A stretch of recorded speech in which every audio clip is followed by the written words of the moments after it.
Hello everyone, welcome to our YouTube channel concept talk. आज English grammar की इस series में हम फ्यूचर टेंस के बारे में पढ़ेंगे और फ्यूचर टेंस के पहले पार्ट फ्यूचर इंडेफिनिट टेंस के बारे में पढ़ेंगे। तो चलिए देखते हैं कि फ्यूचर इंडेफिनिट टेंस क्या होता है।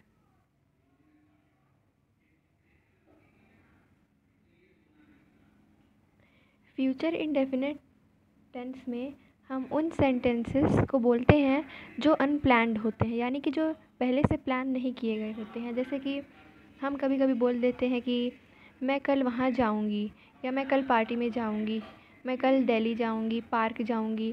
तो ये प्लान्ड नहीं होते हैं, हम जो भी अचानक से बोल देते हैं ये उस टाइप के सेंटेंस होते हैं।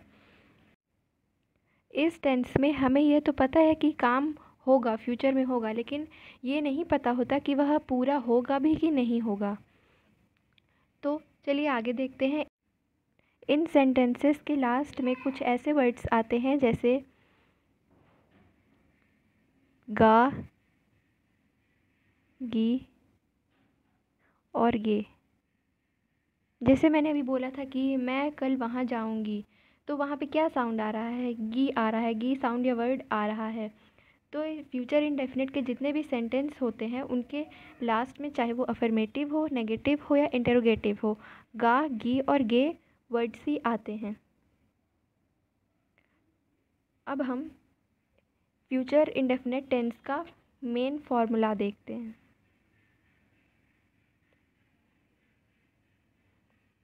इसमें हम पहले सब्जेक्ट लेंगे और हेल्पिंग वर्ब होगा हमारा विल या शैल। विल या शैल और वर्ब की फर्स्ट फॉर्म।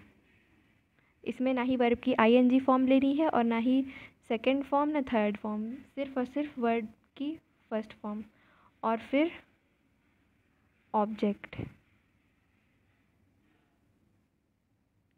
तो ये हमारा सेंटेंस बनाने का पूरा स्ट्रक्चर है कि हम फ्यूचर इंडेफिनिट टेंस में कैसे सेंटेंस की फॉर्मेशन करेंगे। तो यहाँ पर हम सब्जेक्ट में कोई भी सिंगुलर हो या प्लूरल कोई भी ले सकते हैं, I, we, you, they, he, she, it और किसी का नाम भी।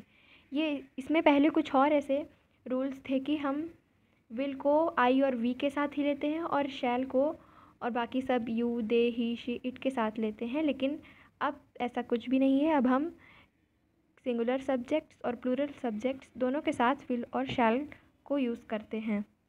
तो चलिए पहले हम अफर्मेटिव सेंटेंस बनाते हैं। अफर्मेटिव सेंटेंस की फॉर्मेशन भी हमारी ऐसी ही होगी, कोई चेंज नहीं होगा। तो चलिए, जैसे मैं एक सेंटेंस लेती हूँ, आई शैल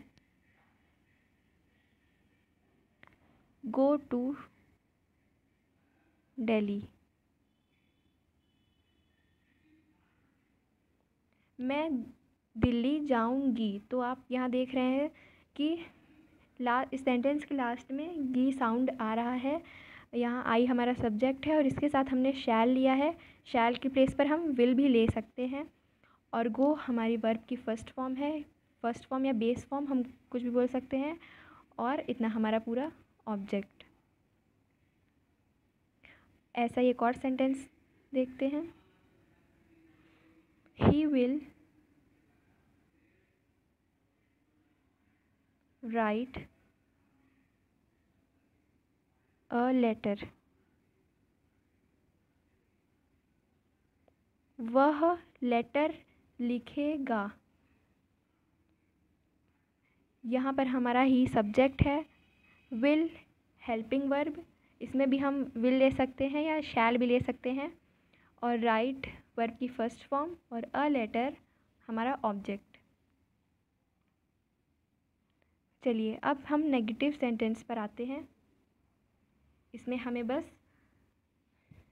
हेल्पिंग वर्ब और मेन वर्ब के बीच में नॉट लगाना होता है। तो चलिए इसको भी देख लेते हैं। सेंटेंस फॉर्मेशन, इसमें पहले सब्जेक्ट लेंगे, फिर हेल्पिंग वर्ब यानी कि विल और शैल, विल या शैल, फिर इसके बाद आएगा नॉट फिर वर्ब की फर्स्ट फॉर्म और फिर ऑब्जेक्ट। यहाँ पर हमें हेल्पिंग वर्ब और मेन वर्ब के बीच में नॉट लगाना है। चलिए इनके भी सेंटेंस देखते हैं।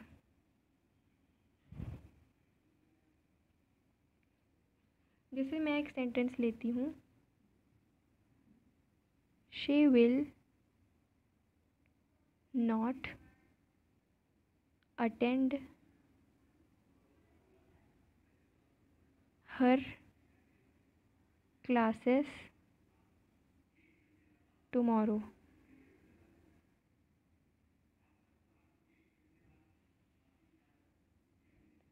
टुमारो मतलब जो कल आएगा, तो वह क्लासेस नहीं अटेंड करेगी।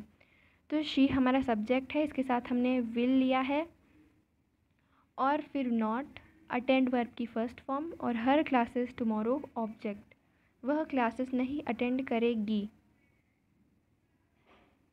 एक और ऐसा ही सेंटेंस देखते हैं, आई शैल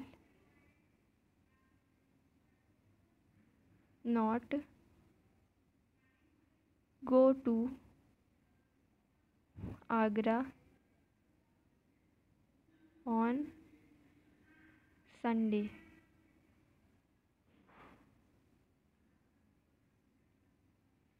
मैं संडे या रविवार को आगरा नहीं जाऊंगी।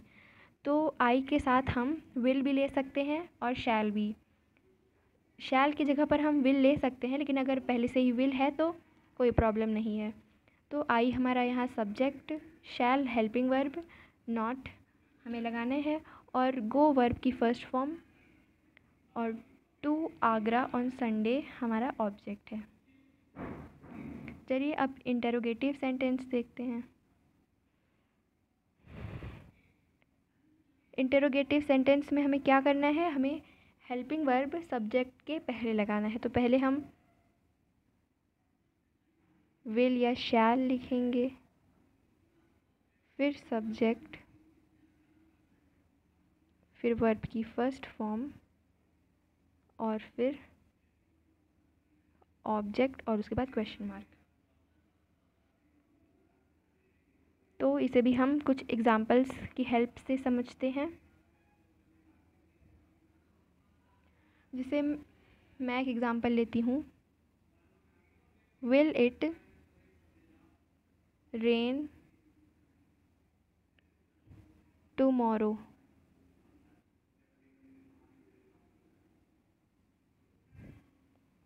विल को हम क्या प्रोनाउंस करेंगे हिंदी में, क्या कल बारिश होगी।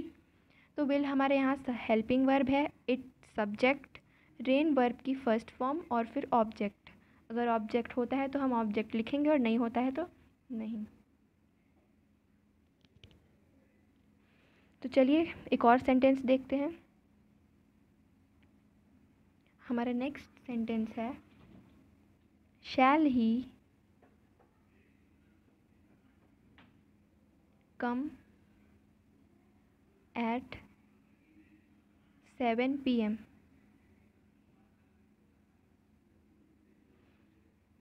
क्या वह 7 बजे आएगा। यहाँ पर भी हम शैल के प्लेस पर विल यूज़ कर सकते हैं। जैसे कि शैल बोलने में थोड़ा सा अजीब सा तो लग रहा है, लेकिन हम इसके प्लेस पे अगर नहीं बोलना चाहते, हम इसे नहीं लिखना चाहते, तो हम विल भी यूज़ कर सकते हैं इसकी प्लेस पर। तो यहाँ शैल हमारा हेल्पिंग वर्ब है, ही सब्जेक्ट, कम वर्ब की फर्स्ट फॉर्म और एट 7 PM ऑब्जेक्ट।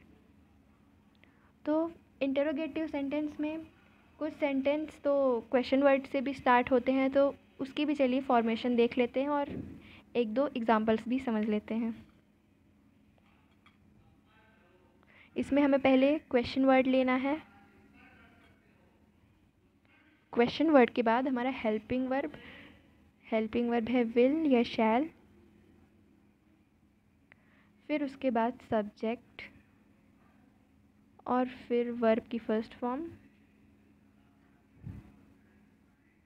फिर ऑब्जेक्ट और क्वेश्चन मार्क। तो चलिए इसके भी एग्जांपल्स देखते हैं। Why will you scold him? तुम उसे क्यों डांटोगे? इंटरोगेटिव वो हेल्पिंग वर्ब वाले सेंटेंस और क्वेश्चन वर्ड वाले सेंटेंस में इतना फ़र्क होता है कि जो हमारे हेल्पिंग वर्ब वाले सब्जेक्ट होते हैं उसमें वो सिर्फ हाँ या ना में क्वेश्चंस पूछते हैं। जैसे कि क्या कल बारिश होगी, तो हम इसमें हाँ या ना ही बोलेंगे। लेकिन जो क्वेश्चन वर्ड वाले सेंटेंस होते हैं उसमें हमें बताना होता है, सिचुएशन या रीज़न बताना होता है। तो why will you scold him, तुम उसे क्यों डांटोगे, हम इसमें हाँ और ना में तो आंसर नहीं दे सकते। तो इन दोनों टाइप्स के सेंटेंस में इतना फ़र्क है।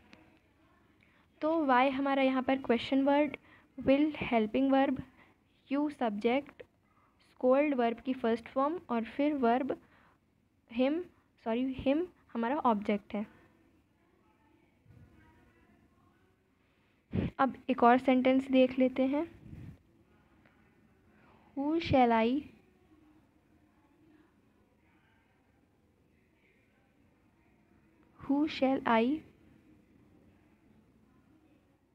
गिव अ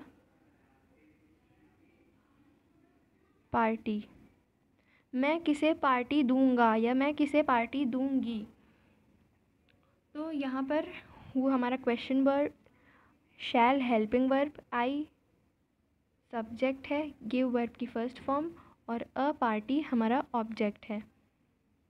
तो इंटरोगेटिव सेंटेंस यहाँ पर ख़त्म होता है और हमारा फ्यूचर टेंस का पहला पार्ट, फ्यूचर इंडेफिनिट टेंस भी यहाँ पर ख़त्म होता है। अगर आपको समझ में आया हो तो अच्छी बात है, और अगर नहीं समझ में आया तो प्लीज़ कमेंट कीजिए और वीडियो को लाइक कीजिए, शेयर कीजिए और हमारे चैनल को सब्सक्राइब भी कीजिए, जिससे आपको इसके आगे के सारे वीडियोस मिलते रहें।